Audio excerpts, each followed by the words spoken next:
Mark Rogers TV getting you set for 2017, talking some Big 12 football with Chris Ross, and really looking forward to this conversation. Chris joins us from Land Grant Gauntlet. You can also catch his podcast at Quick Slant. So subscribe to my YouTube channel, like me on Facebook, follow me on Twitter, and also the audio conversations you can find on Podbean, iTunes, and at Stitcher. Just search Mark Rogers TV. And Chris, before we get going here, where can people find your podcast and also your website?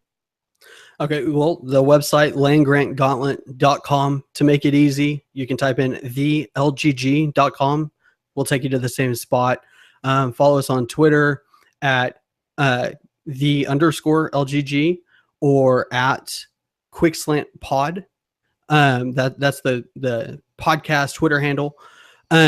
We have the domain quickslantpodcast.com. It's not active right now. We're kind of switching how we do the show and kind of changing host. I guess SoundCloud's in a little bit of a trouble, so we're kind of pivoting away from them. So, but all that will be here very, very soon. So Chris and I have been discussing the Big 12 and the landscape of college football over the last number of years in the last 30 minutes. So maybe we should have recorded that conversation because it's been quite fascinating. And Chris and I will get restarted here with talk about the Big 12 as we're just about 3 weeks away, Chris. The Big 12, something happened here in the last 3 or 4 years. I can't really put my finger on it in terms of national narrative because the Big 12 has been highly respected.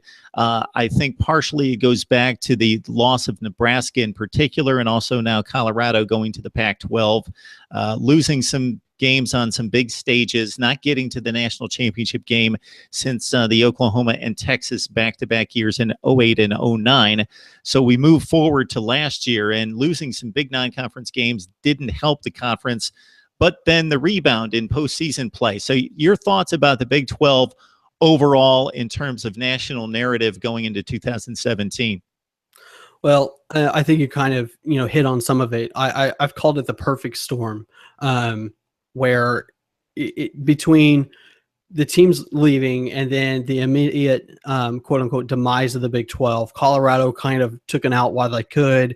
Nebraska, kind of thought the same thing. They were frustrated with Texas and the Longhorn Network. So, they left. And then A&M, tired of being little brother, they decided to be little brother somewhere else.